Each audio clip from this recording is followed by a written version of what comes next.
विविध पद्धतीने काही वर्षांच्या गॅप्स नंतर मुंबईमध्ये किंवा संपूर्ण देशामध्ये पाहायला मिळायचं दहशतवादाचा आणि त्यातलाच हा एक अत्यंत मोठा असा बॉम्बस्फोटाचा खटला होता।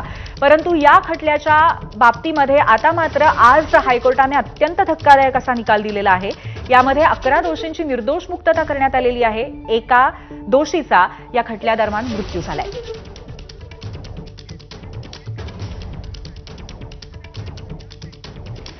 आपल्यासोबत सध्या विशेष सरकारी वकील उज्ज्वल निकम आहेत। त्यांचा या खटल्याशी काहीही संबंध नाहीये, परंतु एक तज्ज्ञ म्हणून आपण त्यांच्याशी या संदर्भामध्ये चर्चा करणार आहोत। उज्ज्वलजी, अत्यंत धक्कादायक असा निकाल आहे, सर्वसामान्यांना अत्यंत हादरवणारा। न्याय मिळालेला नाही अशी कुठेतरी भावना सर्वसामान्यांच्या मनात आहे। आपली प्रतिक्रिया यावर? निश्चित अत्यंत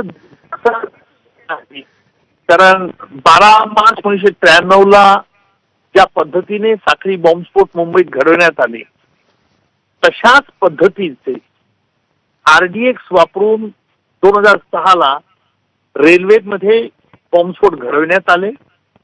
परिणाम असा झाला 200 ते 250 निरपराध प्रवासी या रेल्वे बॉम्बस्फोटात ठार झाले की त्यावेळेला ताडा कायदा अस्तित्वात नसल्याने पोटा कायद्याखाली हा खटला चालला होता।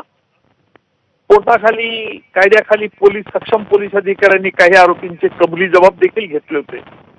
अर्थात हा खटला मी जरी चालवला नव्हता आणि जरी त्या खटल्याविषयी मला प्रत्यक्ष काही एक वस्तुस्थिती माहीत नाही की खटल्यामधील पुरावा काय नोंदवण्यात आला, पण सकृत दर्शनी ही बाब स्पष्ट होते की मुंबईच्या सत्र न्यायालयाने दिलेला निकाल उच्च न्यायालयाने फिरवला। याचाच अर्थ असा की मुंबईच्या उच्च न्यायालयाने जो ज्या पुराव्यावरती सत्र न्यायालयाने शिक्षा दिली होती तो अग्राह्य मानला आणि सर्व आरोपींची निर्दोष मुक्तता केली।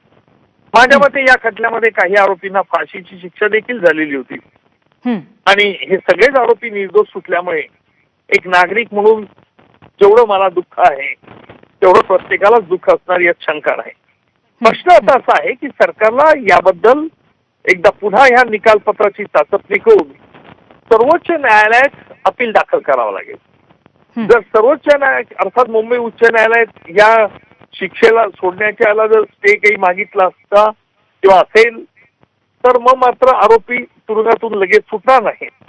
पण जर स्टे नसेल कारण 12 वर्षानंतर हे अपीलची सुनावणी झाली याकरता सरकारला देखील अंतर्मुख विचार करावा लागेल की अपील अगेन्स्ट ऍक्विटल आणि अपील अगेन्स्ट कन्व्हिक्शन यांना हे तातडीने चालवले गेले पाहिजे।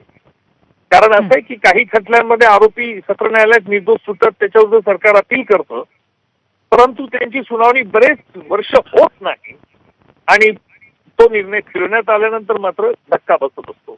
आणि म्हणून त्याचप्रमाणे ज्या गुन्ह्यामध्ये आरोपींना शिक्षा झालेली आहे त्याचे देखील अपील तातडीने लागलं पाहिजे। परिणाम आता सरकारला ताबडतोब सर्वोच्च न्यायालयात अपील करावं लागेल, या निकालपत्राचं मूल्यमापन देखील करावं लागेल।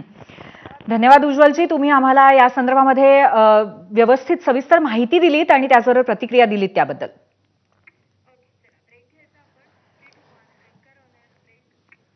आणि याबरोबरच आपण एक छोटासा ब्रेक घेतोय। पाहत रहा एबीपी माझा।